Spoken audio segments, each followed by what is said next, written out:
Get started now. Great. Well, hello and welcome to today's educational webinar. My name is Debbie Serta and I will be your moderator today.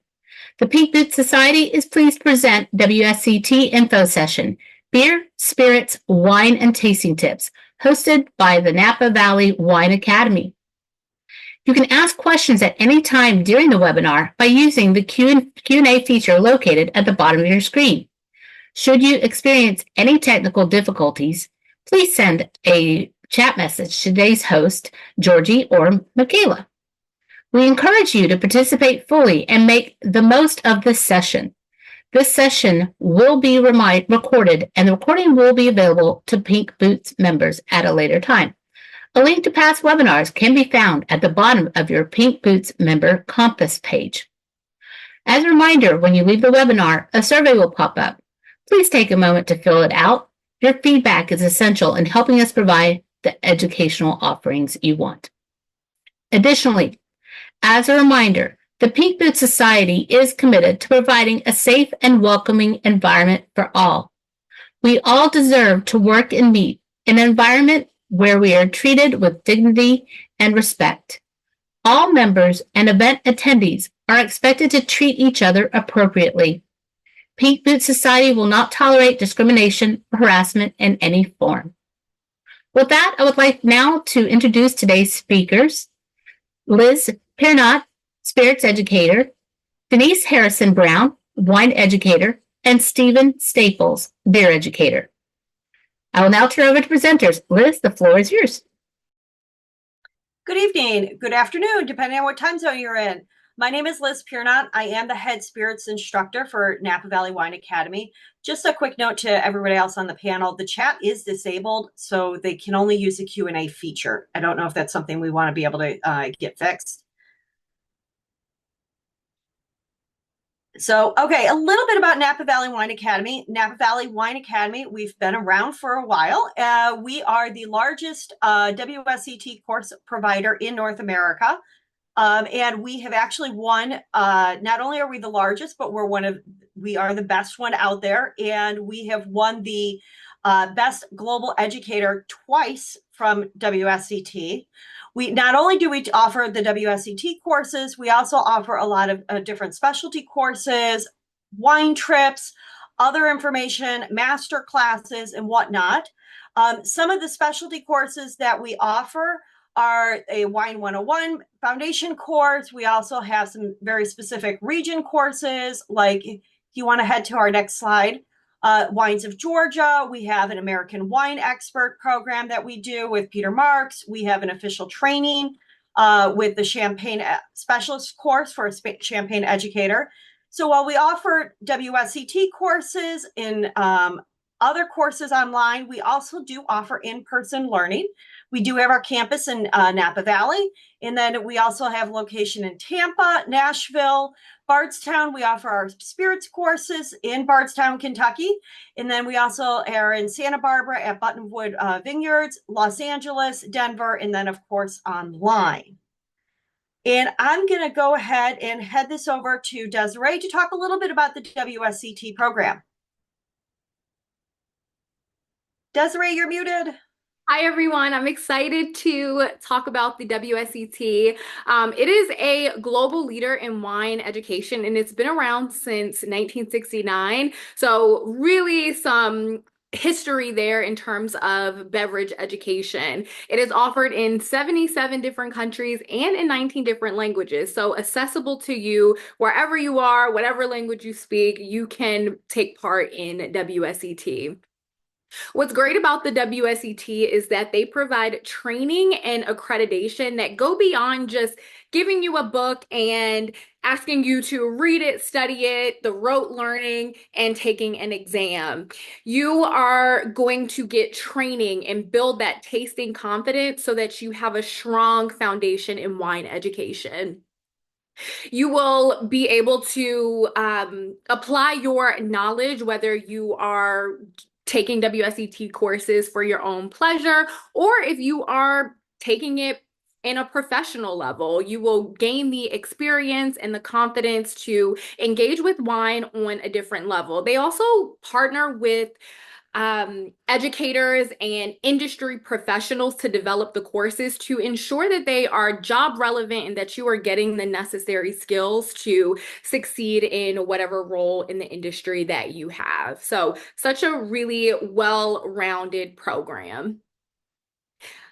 So now that you know a little bit about the WSET, you can now see where Napa Valley Wine Academy comes into play. We bring the WSET framework to life, offering several classes from beginners all the way up to more advanced levels. So we offer all of the levels of the wine qualifications from level 1 all the way up to the diploma program, as well as sake courses, spirits, and beer. And you're going to get to experience the beer, spirits, and wine today as we go through a bit of a tasting. But the great thing about the courses through Napa Valley Wine Academy is that, again, they are expert-led through our best-in-class platform. You're able to tailor your learning specific to your learning style and have engaged, really talented instructors to guide you along the journey. I'll pass Thanks, it Desiree. along. I'll continue. Yeah, thanks for having me here. This is really exciting. So as a former educator, I think there's a temptation with a lot of these credentials to basically have a first level and then just add knowledge to that and then add knowledge to that and just sort of widen what people know. And like Desiree sort of said, just that rote learning mentality. And what is great about the WSET is, yes, it does start simple with our important concepts and builds on them, but it also goes not only wider but deeper. So for example, if we look at beer, which I teach as an example, in level 1, we're going to look at, we get bitterness from hops. That's an important thing for people to know. And we'll learn that, that comes early on during during the boil. However, by level 2, we start wanting to know a little deeper about that. So we'll delve into isomerization to learn about how, this is where the bitterness comes from because of this process that happens. If we look at spirits, we might look at Caribbean rum as a broad category for level 1. For level 2, we might move on and focus a little bit on some of those particular rums, like rum agricole from Martinique. And by level 3, we're looking at the different types of stills that you might use and how you're going to run them to produce the product that they're creating and how you could run them differently to create something different. So we're not only just having knowledge, we're building on that with that understanding and getting deeper and deeper and deeper. And so you come away not just knowing facts, but understanding the actual process. Could you go to the next slide, please, Georgie? So this is basically a bit of a rundown on sort of how long things last, because it does go exponentially. So level 1's really short. It's very broad. If you don't have any interaction with any of the spirits or the wines or beer in life, you just want to sort of learn from scratch, level 1's fantastic. But we sort of build on each level as you go, and they sort of take a little more time. So if you look at the time for the course, level 1's 4 weeks. The diploma in wine takes 2 years. So you get really deep into the weeds, I suppose, as part of that. The exams start really very simple, being online, multiple choice at those lower levels. And by the end, you're writing essays for several hours to sort of prove you really do have that deep understanding.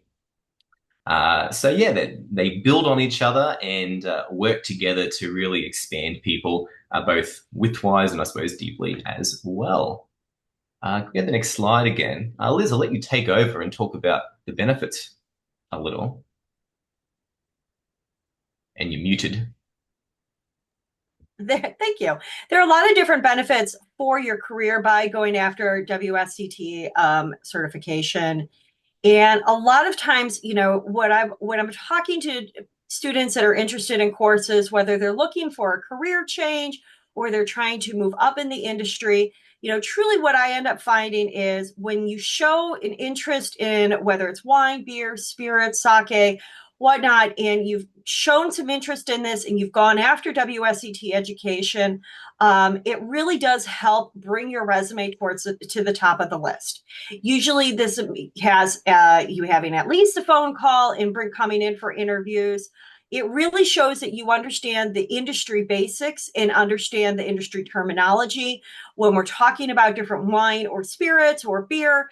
And it really helps show your potential employer that you actually do want to know something beyond just like the phrase I always like to use is like, I like to drink and read. And that's sort of how I ended up going after my certifications years back is I needed to show that I actually knew something beyond I just like to drink and travel and read.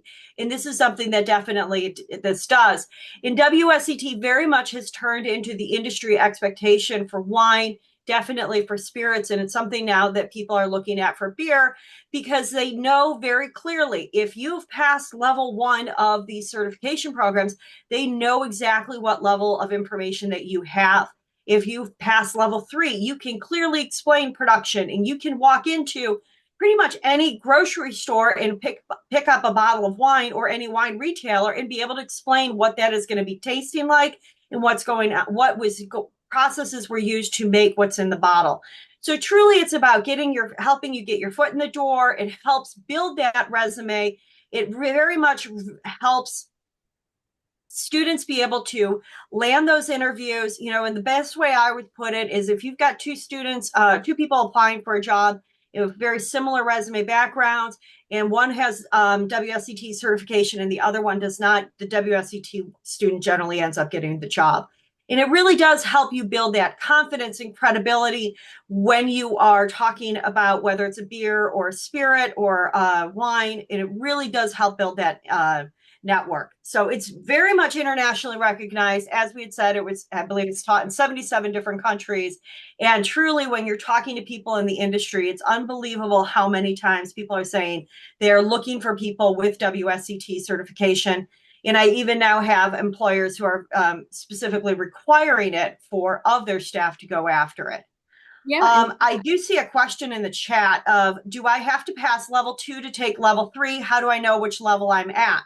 So I always recommend to start at least at level 2. You do not have to start at level 1. You can come in at level 2. We do have some nice review sheets of being able to look at to be able to kind of give you a sense of should you do level 1 or should you jump in at level 2. I really don't recommend to most students to start at level 3. It tends to have them jumping in sort of like into the deep end of the swimming pool without having learned the basics of swimming.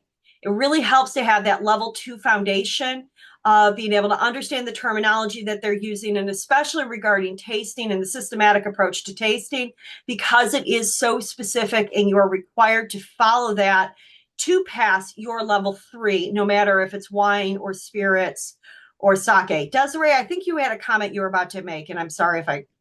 Yeah, no worries. I just wanted to add a personal anecdote with the WSET courses.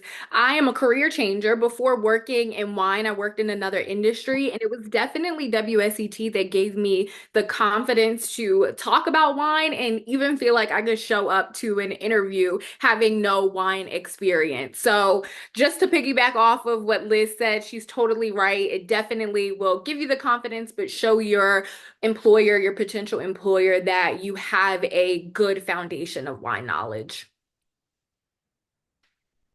And just to answer 2 other questions that have come in, I'm a beverage manager. Level 1 was great for staff training. And truly, it really is a great training tool for staff to make sure everybody's on the same page. Everyone has the same foundational level. And are there any prerequisites for getting into level 2? There are not. This is one where, I really like to say, have a little bit of self-evaluation in the sense of, are you familiar with the content? Are you familiar with wine? Are you familiar with spirits or is beer? Or is this a new subject for you? The other thing to think about is we often have a lot of students who come in and they haven't sat in a classroom or taken a test in forever. Having a level 1 that's very basic in covering the topics, it sometimes helps bring that anxiety down, especially if you have any anxiety around testing. And it just is because it's so straightforward, and it's one that would really be helpful from that standpoint. So that's something that I always like to consider. Stephen or Desiree, anything else you want to add before we jump into tasting? No, I think that was great. Perfect. So one of the things that I absolutely love about the WSET program, there are two main elements that are like the main reason why whenever I'm talking about different education programs, WSET is the one that I always recommend. One is any of the material that you need to know is in your course textbook. If it's not in the book, you don't need to know it, which is one of the favorite things. So it's not just here's a list of all these different elements to look at, but it's all in that book.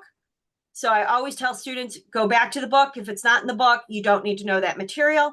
And the second thing that I love is they have a very, very clear systematic approach to tasting. And there's a different, you'll notice there's a lot of similarities between wine, beer, and spirits, but there's also differences. And there's something that's very unique about them. And that I love that they talk about these different systematic approach to tasting and teaching the different tasting elements for them. So truly when you're talking, and we're going to start with spirits, and this is a level 2 lexicon for our systematic approach to tasting. You get this lovely little card. You see it on the screen as to what it is. And I have Bardstown Bourbon Company's Origin Series Bourbon. If you're not familiar with Bardstown Bourbon Company, they are, a newer one in the scene, but at the same time, they're one of the top 10 producers of bourbon distilled spirits now.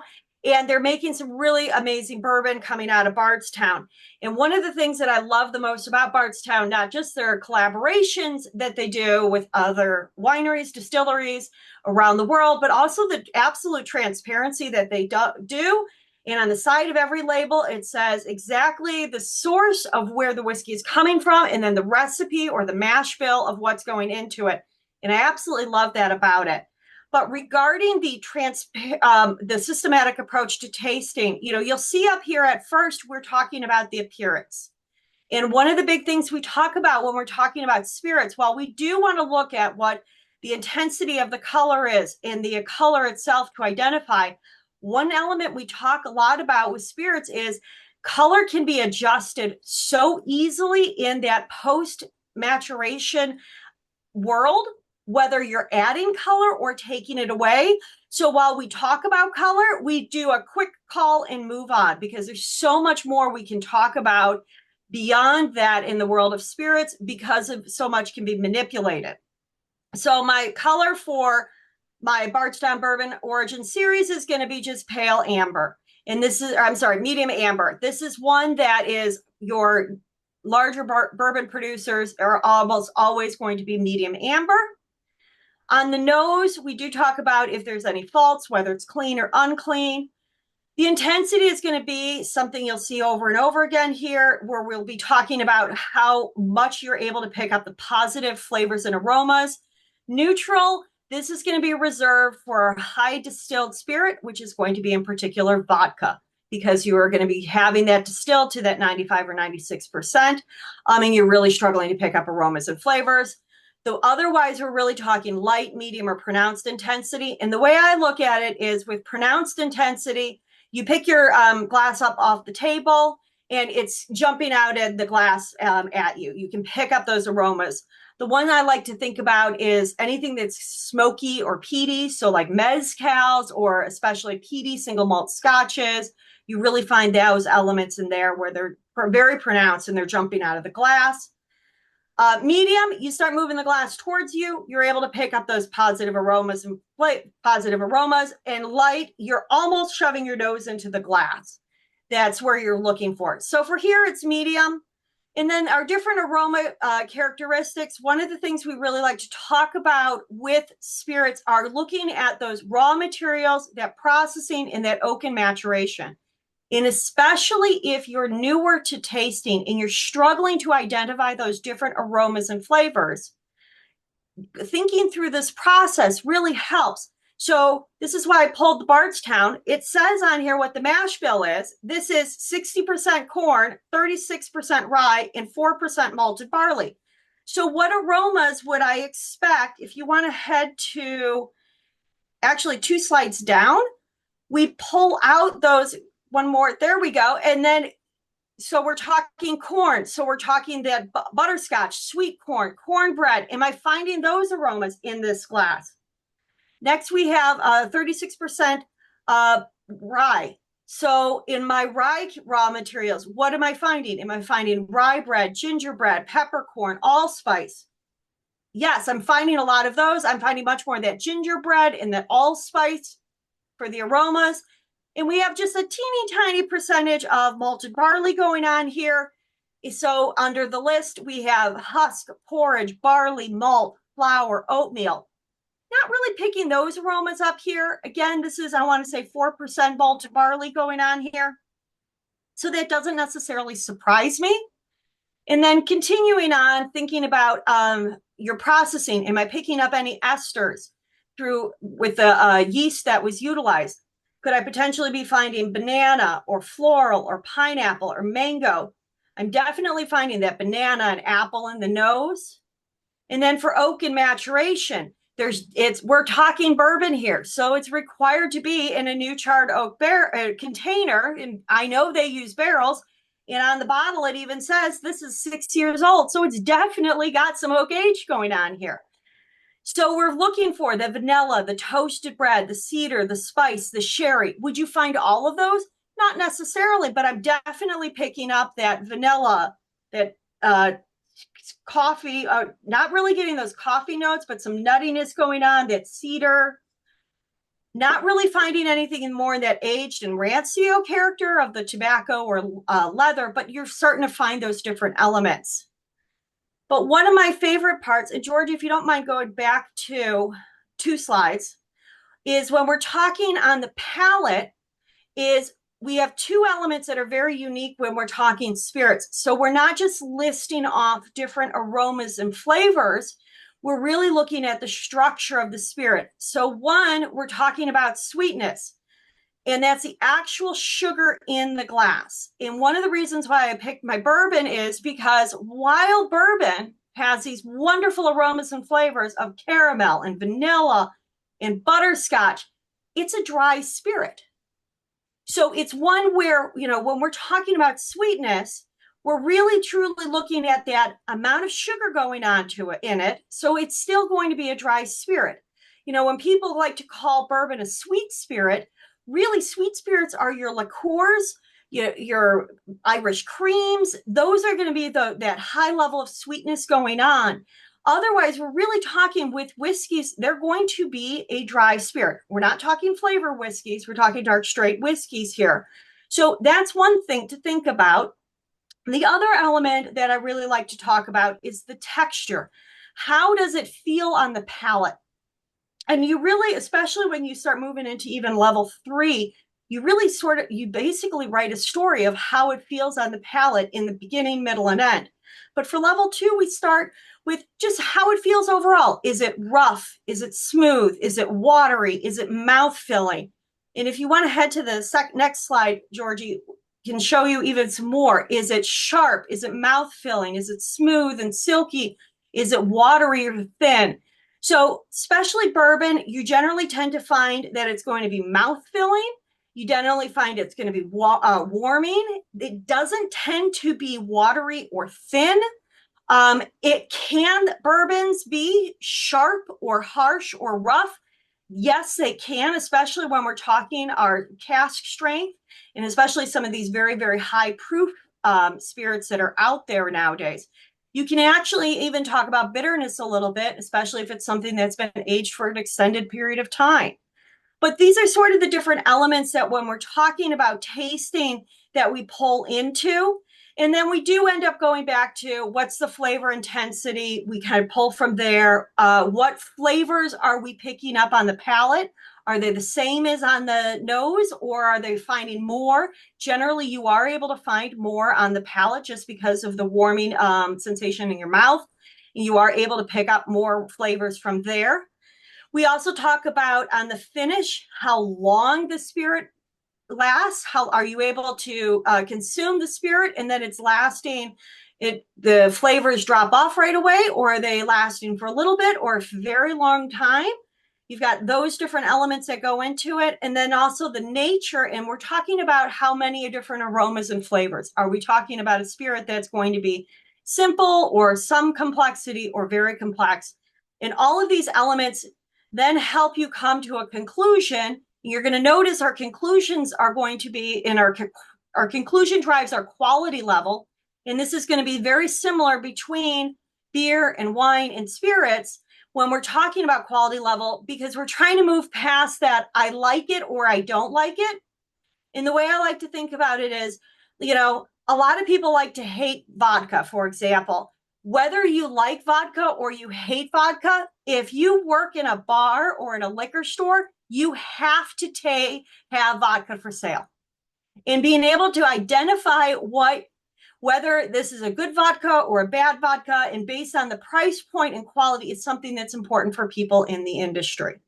So just, things to think about when we're talking about different tastings in the world of spirits. And I know Stephen's going to move on to beer, but I see a question came in. If I want to take the course online, how do I get samples for tasting? Do we have the tasting selections? We do have tasting selections. For our wine classes, we do have kits. So you can purchase a kit and you'll have the exact same wine that you have from that the instructor is tasting. For spirits, what we do is we send you a list, and it's going to be nationally available spirits that are going to be generally available even in the 50 milliliters. Though I do have students who will just kind of rate their bar of whatever they've got. And so if, let's say I'm tasting for a class that day, I'm tasting the Bardstown Bourbon Company bourbon. If you have, for example, Elijah Craig at home, that's completely understandable. And we are able to still pull all that into the conversation. And then, Stephen, I believe I'm going to let you go ahead and answer it from the beer selection, since I know you're picking up next.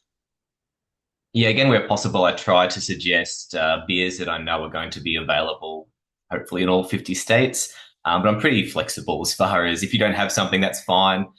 Really, we're not looking to hone in on the exact same beer necessarily, because even the same beer consumed in two different places, we don't know how those beers have been treated, can taste completely differently. Beer is incredibly fragile, so we do have to take that into consideration. But generally, there's a point behind each beer that we choose. If we're choosing a porter or a stout, it's really we're looking to really hone in on that roast. So regardless of the stout that we have or the porter that we have, hopefully the students can sort of start saying, hey, I'm getting lots of this chocolate, this coffee, and that kind of thing. I'm going to be doing a short tasting on, it's a bit of a classic, the Bell's Two Hearted, which is an American IPA. George, if we can go to the next slide, please. So very quickly, I just wanted to touch on color, but I am going to pour myself a little first. With beer, we're looking at about 2 to 2.5 ounces. I quite like this skinny little glass here because I can, there it is. I can put my nose right in it. And also, if we pour it straight down the middle like I did there, it helps accentuate the head, the foam straight away, which I think is very important because in small samples, the foam does die pretty quickly. For anyone that does tasting paddles, you know that those tiny little glasses, the foam is going to dissipate, get to the customer, and you're like, oh, half of them have got foam and half of them don't. But if we look at the color, for those of you that aren't beer people, I like to think of beer color as the spectrum of toast. So at one end, you've got straw. The bread's been in the toaster for 20, 30 seconds. And then at the other end of the spectrum, you've got black, where it's been in there for 5 minutes and you've got smoke billowing out of the toaster. And so our beer goes on the spectrum somewhere along there. So if we hold up my beer, it should be a nice gold color. If we can move to the next slide really quickly. Next slide, of course, and you can see there's some similarities here. Liz covered the appearance. She then moved to the nose. I'm doing the same. I'm going to quickly look at the aroma characteristics. Of course, I'm going to have to smell those, which is great. Can we go to the next slide again, Georgie, please? So you can see, whereas Liz's lexicon was based on the different sort of parts of the distillation, with beer, it's incredibly ingredient sort of focused. And so you can see there, we have aromas that come from the malt, and then further down we have the hops. On the right-hand side, we have the yeast and bacteria, and then we have some other aromas that come through as well. But it's pretty extensive. The first thing I like to do when I train people is, I like to start with malt because it is, it's the heart of the beer. As I say, okay, what can we smell? Can we smell any bread character? We don't have to go super specific straight away. I think that's a bit of a risk. We can keep it quite broad and then hone in from there. So can I smell bread? Yes, I can. I smell bread crust. I smell like a bit of graham cracker, although without the sweetness. Okay, great. I've got some bread characteristics. Can I smell any sweetness, any sort of confectionery? Now, with a lot of American IPAs, particularly more recent ones, often you do not smell any sweetness. But part of the beauty, I think, of this beer is yes, you can. You get a little bit of that caramel and a little bit of that toffee, and it's lovely. Moving on, I'd like to jump to the hops really quickly. There is a little bit of floral notes to this. There is a bit of that rose. There is a little bit of that geranium, which I think is really fun. Can I smell citrus? Yes, I can. Huge amounts of grapefruits, like obscene amounts of grapefruit. It's jumping out of the glass at me. Little stone fruit as well. Now, one of the confusing things, I suppose, with beer is that we get some fruity characteristics, sometimes from the malt, sometimes from the hops, and sometimes from the yeast. So if we jumped onto the yeast, there is some fruity characteristics there. Can we identify them as being exclusively from the yeast versus the hops? It's a bit challenging sometimes. So there are some characteristics which you'll only see from yeast versus hops and so forth. The fruitiness can be a little bit challenging. But for me, this beer is really focused on those hop characteristics. That grapefruit, I should say, is huge. Citrus, that floral character, it's beautiful. But then there's also that bread character, that sweetness, that caramel, that toffee. It's wonderful. And this is why I had this at my wedding back in the day. Can we move to the next slide, please, Georgie? Right, so we're onto the palate now. You can see this is very different from what Liz had with spirits because beer is a different beverage. I'm going to focus a little bit on the bitterness and the sweetness here. So, of course, to hone in on the palate, we do need to put the beer in our mouths. So I better do that very quickly. Now, bitterness is the first one. It's sometimes, for people who aren't into beer, it can be a little overwhelming. Now, beer like this in particular does have a fair whack of bitterness in it. It would be in the high category. Now, it's not obscenely high. It's not really out there, but it still is a high level of bitterness. Sometimes, though, if the beer has got no bitterness or low bitterness, we take a second sip because bitterness sometimes takes a while to hit. It takes a while and it lingers. So I'll take a second sip just because it's good practice, even though I know this is high. And it's like little kittens are like dragging their little claws over my tongue. It's just wonderful. Now, we'll go back again. I'm actually going to focus on sweetness. Fantastic. So this is an interesting one because I think compared to what Desiree and what Liz do with their sweetness, when you talk about sweetness in wine, you talk about sweetness in spirits, it's legitimately that actual sweet character, that glucose, that fructose, that sucrose that you're actually getting. And this is the content of what's in in those beverages. Now, with beer, it's a little different because most of the time you're not seeing those simple sugars in there until you sort of get to the you can sometimes, but most of the time it's not really sweetness per se. It's about carbohydrates still being in the actual beer itself, because not all the carbohydrates in beer is fermented out. And so generally there is some level of sweetness actually there. And so what I find really cool about the sweetness here is when we take a sip, and we swallow or we spit, and we just sit our tongue, let it just sit in our head nice and level. What will happen is that if there is some carbohydrates in the beer, our tongue will start to salivate. It's like a chemical reaction that's actually happening. Now, there are some beers like our gooses, our sours, sometimes our saisons that really are incredibly dry and don't have really any carbohydrates at all, or it's incredibly minimal. But even a beer like this, which, doesn't obviously taste sweet, still has that level of carbohydrates in there. So we'd actually call this a low level of sweetness. If we did have medium, we'd actually get the sweetness would be quite noticeable. We wouldn't need that sort of chemical reaction to take place. And of course, for high, that's when it's really obvious. That's those pastry stouts where it's just like a milkshake and it's sweet and almost sickly. So that's sort of our levels there. I'll jump forward then, if you can, Georgie, to the conclusion. Now, for some of you, you may have done some types of beer judging before, where you're looking at a particular set of guidelines and you're judging the beer based on those guidelines, which I think is a lot of fun. However, what the WSET does is it looks at quality. So we're looking less at, does this meet the criteria for an American IPA, and more, what is the quality of this beer? So we look at, is there any faults? We look at the balance, and the beauty of this beer, of course, is that there's an amazing level of balance.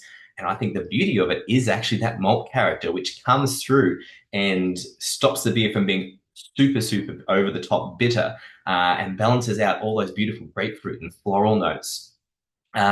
We then look at the complexity and definition, and finally the expressiveness. We bring that all together to decide, how is this beer? I won't go any deeper than that, but I'll just say this beer, Two Hearted, is outstanding.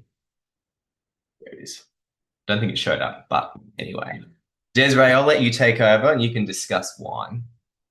Awesome. Thank you for that. My mouth is watering for some beer now. I learned a lot from you.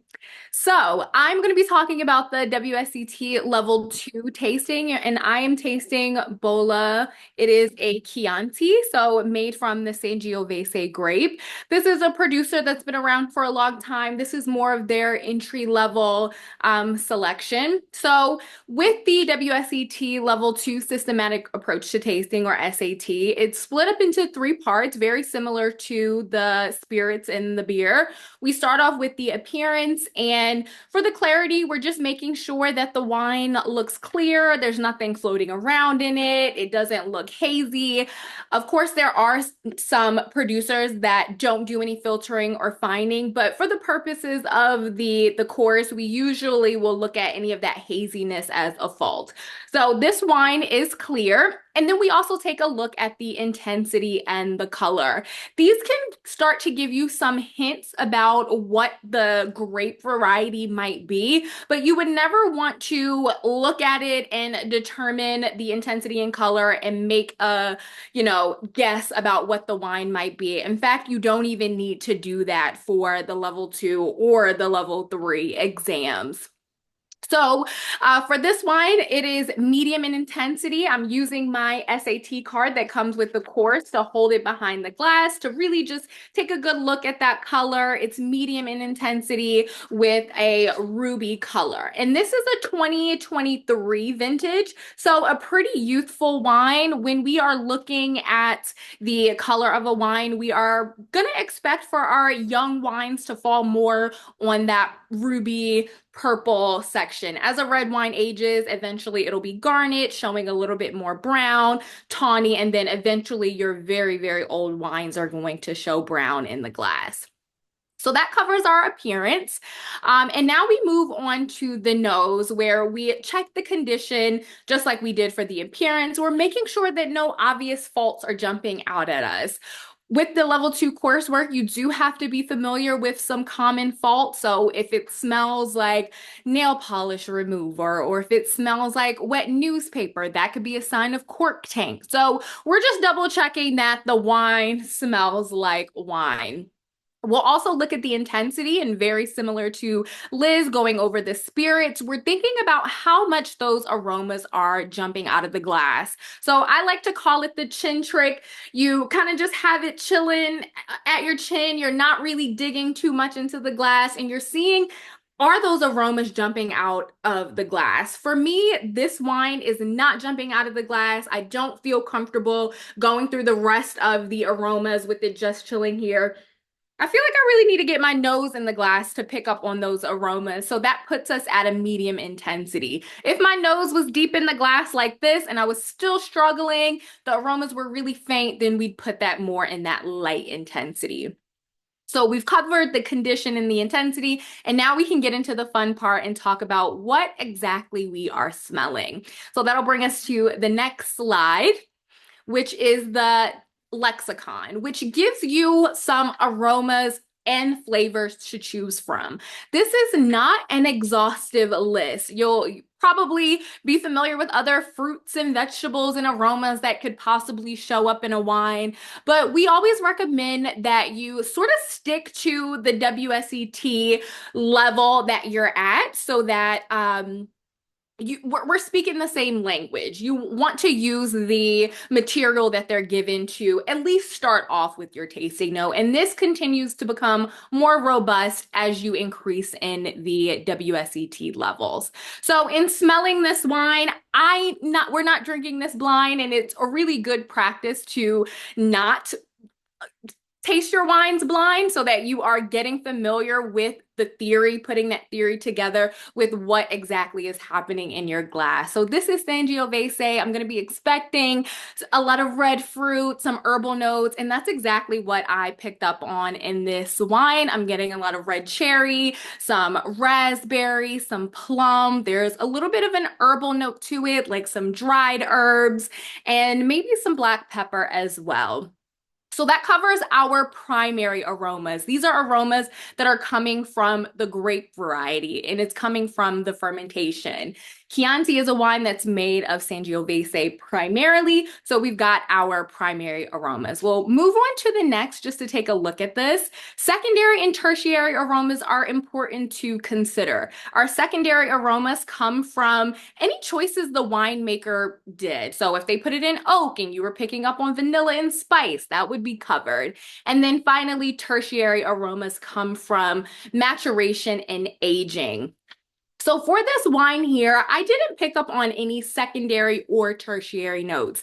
This is a Chianti DOCG. It is not a Chianti Classico, so not the highest quality level. It is also not a Reserva, a Chianti Reserva, so didn't spend any time in oak, or it wasn't mandated to spend any time in oak. So I am just picking up on those primary aromas in this wine, but it is really important to make sure you're asking yourself, am I getting any notes from oak?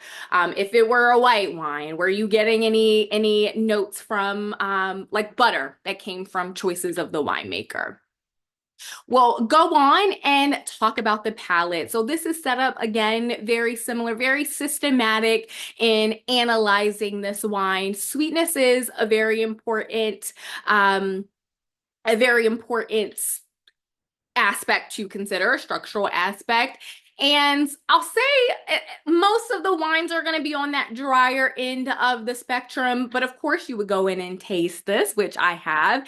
And this is a dry wine. I find that with level 1 and level 2, the biggest mistake that students run into is confusing sweetness with fruitiness. Like we do with spirits, we are just looking for sugar in the wine.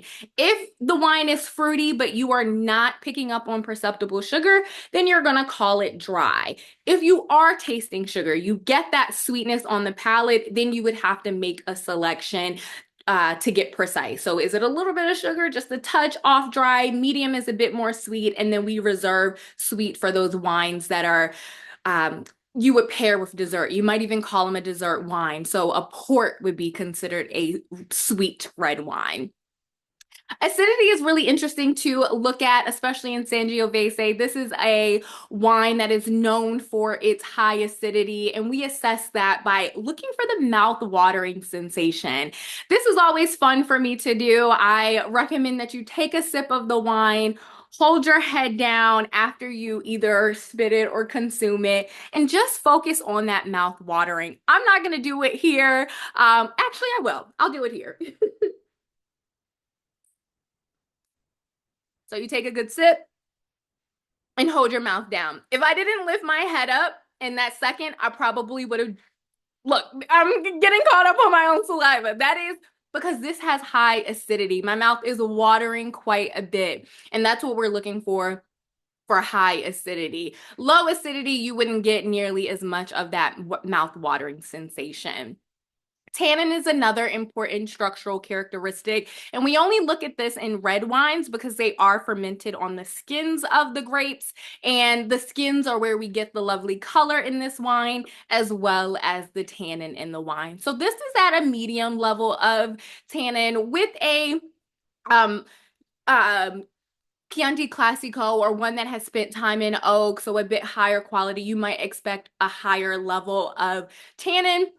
Here, I'm just feeling tannin more focused in the front of my palate. It washes away pretty quickly. It doesn't take over the full palate. I don't feel like I need to take a sip of water to kind of wash my mouth out, because tannin will really give you a drying sensation on the palate. It feels astringent, it feels almost like sandpaper, and you get that a lot with a high tannin wine. This is more at a medium level.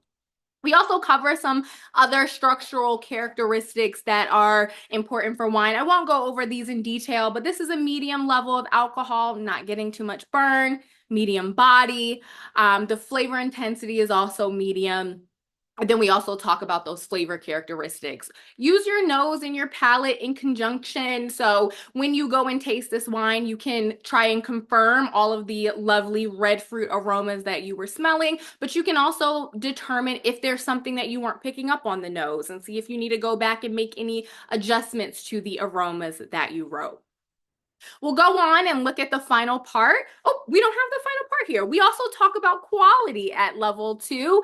This would just be a good quality wine. There's some criteria to look at in a wine to determine its quality. This is just an acceptable quality wine, but I think it's important to note you kind of have to take your personal preference, or not kind of, you do have to take your personal preference. Although this wine is acceptable in quality, it's not outstanding like the beer that Stephen had was. But guess what? I actually really love this wine. So you got to take your personal preference out of it and just look at the wine for what it is and the criteria in order to determine what that quality is. So that's your level 2 tasting of Chianti. I'll pass it over because that ends our session. I'll open the floor for any questions as well. But thank you so much for having us. Cheers. Yeah, thank you for that insightful presentation. Inspired me to pick up a little Ardbeg Wee Beastie and make sure I have an appropriate glass so I can experience and savor it. We'll now move into our formal Q&A session. I'll read out the questions for our presenters to answer. First one is, does oak influence malolactic conversion? This is Georgie, can you go back actually like 2 slides? Yes, thank you so much. So this is a really great question, and you would consider oak and malolactic conversion when you are asking yourselves about that secondary characteristic, the winemaker choices. So oak wouldn't necessarily influence malolactic conversion. You would look at those separately. So oak, if a wine spent time in oak, that means it was either fermented in the oak, or after the fermentation was complete, the winemaker put it into oak. And there's tons of different types of oak, and the length of time that a wine can spend in oak can vary. But generally speaking, the longer the wine is in oak and the newer the oak is, the more you're going to pick up on some of these characteristics that you might see. Vanilla, clove. If it were American oak, you might get a lot of coconut aromas in the wine. Malolactic conversion is a different winemaking technique that turns malic acid, which you got to think about biting into a green apple. It's really tart. It's turning that malic acid into a softer, creamier acid called lactic acid. So if you think about if you've had a Chardonnay that smelled like straight up butter, movie theater butter popcorn, that is a aroma that can come from malolactic conversion. So we would consider these two separately. They both fall under secondary, but we would consider them separate. Is there anything else that anyone would like to add about oak aging? And I say it because that was another question that we had. I think you gave some great detail there, but anything else you want to add in regards to, perhaps the barrel shape? Barrel shape is super important. Liz, you want to cover that? So I was going to say, I wonder, my question would be for them, are you looking more from the wine perspective or the spirits perspective itself? But this is especially oak aging in the world of spirits, we do talk about it, and how oak aging does influence the spirits and what it adds and what it subtracts out of it, in the different influences of what does influence the spirit. And truly, you do have the impact of, fundamentally where it's being aged. Are we aging in Kentucky versus Scotland, for example, or The one I like to really look at in particular is if we're talking about like Texas or in the Caribbean. And then ultimately we're talking about also, is it a new oak barrel or is it been previously used and what was previously in it? So those are all things that do go into it. But, we do spend plenty of time talking about oak aging, and the information does get more specific, whether we're talking level 1, or level 2, or even level 3. So we do talk about those different elements. And level 2 wine, Desiree, maceration. Yeah, we talk about maceration and letting the wine spend time on the skins. That is where the red wine gets its tannin and its color. So the WSET level 2 material goes into quite a bit of detail about the full winemaking processes for red, white, rosé, sparkling, and fortified wines. So you cover maceration a bit in some of those different winemaking processes. And then, Liz, you mentioned that there's a wine kit option for the WSET wine. Could you provide a little more information on that? So when you sign up for the class, you get an option for whether you're signing up for level 1, 2, 3, or even 4 for diploma, whether you're signing up for the kit or if you're not signing up for the kit.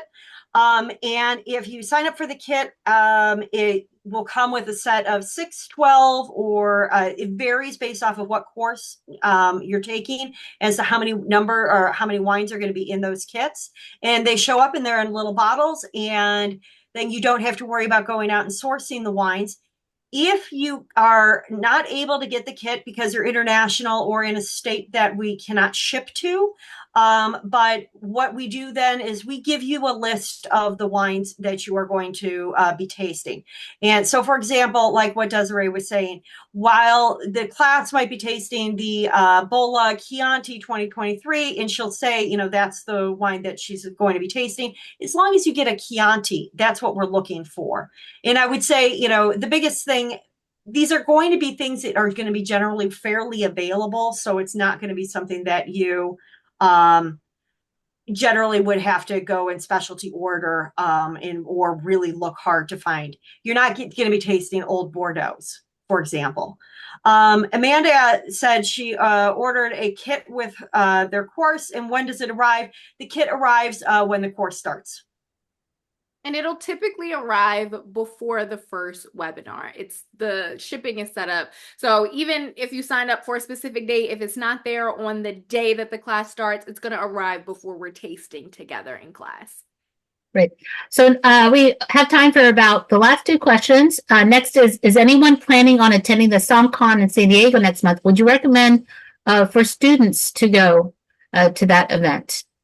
We do have a team going to be at SomCon. None of the 3 of us are actually going to be there. Actually, we have a whole other group that's going to be out there. We're going to be doing a Champagne Specialist course beforehand, but that is actually sold out. I do know for a fact, but we've got some champagne games going on, and we will have a table there, and we'll be having a number of people there to answer questions on WSET courses. And I do believe they'll have some WSET books to be able to take a look at and peruse if you're interested and you're trying to decide between level 1 and level 2, similar to what we had at the Pink Boot Society conference in Philadelphia back in the spring. We have a question about the bourbon class certification will be available in the future online. We do WSET spirits courses, and frankly, the courses that I have taken out there, these are the courses that I would really recommend, where they're by far the best education programs that are out there. Great. And let's end this then, the question session with, and I'm going to open this to the entire panel, and that is, what's your favorite Mexican beer, Stephen, or anyone, your favorite Mexican beer or spirit? Tequila for me. Awesome. Anejo or Reposado? Reposado, preferably. Okay. Liz? G4 Blanco. Awesome. Stephen? Mezcal. Mezcal? Over Mexican beer? Mexican beer, probably the ambers. So I like things with a little color, if I can. So great. Well, it looks like we've addressed all the questions. I would like to extend a big thank you to Liz, Denise, and Stephen for sharing your knowledge with us today. to Georgie and Michaela for their technical support. Your expertise has been invaluable. We also appreciate Napa Valley Wine Academy for the continued support as a sponsor and provider of scholarships. As a reminder, the current scholarship quarter ends Monday, September 30th by midnight Central Time, so get your applications in. Thank you to everyone who took time out of their busy day to join us for this webinar. We hope you'll join us for our upcoming events, which includes an in-person YCH Pink Boots Hop Rub for the 8th annual PBS Hop Blend on Tuesday, October 9th at Blue Moon Brewing Company Rhino in Denver. Education webinar coming up with Escarpment Labs Tuesday, October 15th. A DEIJ webinar, Imposter Phenomenon, to be held Tuesday, October 29th. More details will be available in your October member newsletter as well as on our website events page, so be sure to bookmark and follow. As a final reminder, a survey will pop up when you exit the webinar. Please take a minute to fill it out to help us in planning our future educational offerings. Thank you again for attending, and we look forward to seeing you at our next event.